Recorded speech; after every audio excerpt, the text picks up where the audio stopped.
Hello students, in last video or last class we have discussed about the modulation process where we have started the two terms that were amplitude modulation and frequency modulation. So if I make here a diagram for a wave like this, just consider this wave in a form of message signal. Let's consider this is a message signal, and if I make another wave like this where this is just like as a carrier signal. So this is the main signal or message signal that we have to pass from one place to another place, and this is the carrier signal that will carry the main message signals from one place to another place and lead onto that particular place in a form of their original message. So such type of two things are here. When we combine these both waves, when we combine these message signals or carrier signals, when we superimpose both the signals, at that time two types of changing process may occur. First changing could be in a form of their amplitude, and second changes could be in a form of their frequency. So when we superimpose these both the signals, and if the final wave, if I make here final wave like this, just consider an example. This is your modulated wave. This is called as modulated signal. So when we superimpose these both the signals, which are message signal and carrier signal, so a new type of third wave or third signal will be generated, that is known as modulated signal or modulated wave. So in this modulated wave, maybe some properties of this carrier signal that will take this main message signal will change in a form of their amplitude or in a form of their frequency. When we superimpose these carrier signals onto their message signals and we are getting modulated signals, at that time if the amplitude and only the amplitude is changing of this carrier signals, nothing else, no any other quantity like frequency, phase, any other things, if that is not changing for getting the modulated signals, if only the amplitude is changing of the carrier signal, so that type of modulation is known as amplitude modulation.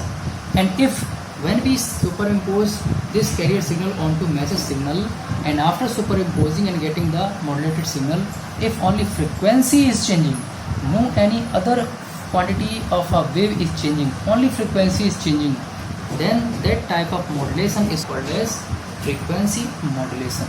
So here I have made three diagrams for. First one is known as message signal, or we can also give the name, a new name like modulating signal. Message signals are also known as modulating signal. And second diagram is for carrier signal, and third is for your modulated signal. So when this carrier signal is being superimposed over to message signal, so finally that becomes in a form of modulated signals and just moves just like that. So this will called as amplitude modulation. This finally is known as amplitude modulation. How? When carrier signal is being superimposed over to message signal, so as well as the message signal's amplitude will change, same as the amplitude is changing for their modulated signals. As you can see here, in each and every places, the amplitude, you can see here, the amplitude of final signals is being changed. If we consider the amplitude of first wave here, and amplitude for this wave is here, and the amplitude for this small wave here, and this amplitude for this wave, and the amplitude for this wave also, for first, second, third, fourth and fifth, in 5 places the amplitude of modulated signal is being changing. It means that this type of modulation is known as amplitude modulation, where the amplitude finally of modulated signal is being changing all time. So now for frequency modulation, if I make same diagram for message signal or modulating signal and same diagram for carrier signal, so the modulated signals will be changed if we are considering here frequency modulation, means after getting modulation, the frequency of the final modulated signal will change and the other quantity of a wave like amplitude or any other quantity will remain constant each and every time.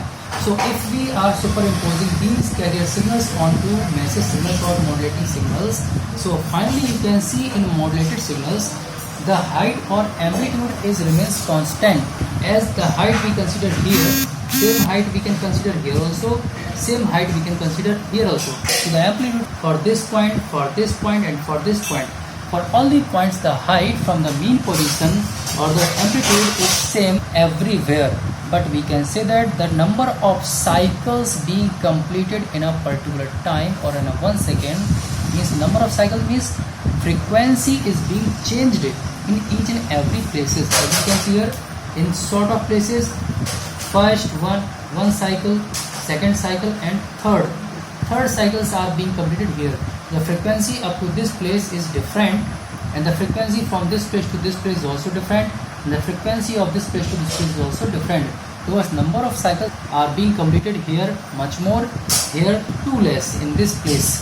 So when the signals or carrier signals are being superimposed with message signals or modulating signals, so at that time after getting modulated signal, the frequency if is changed but no any other quantity is changing, that type of modulation is known as frequency modulation.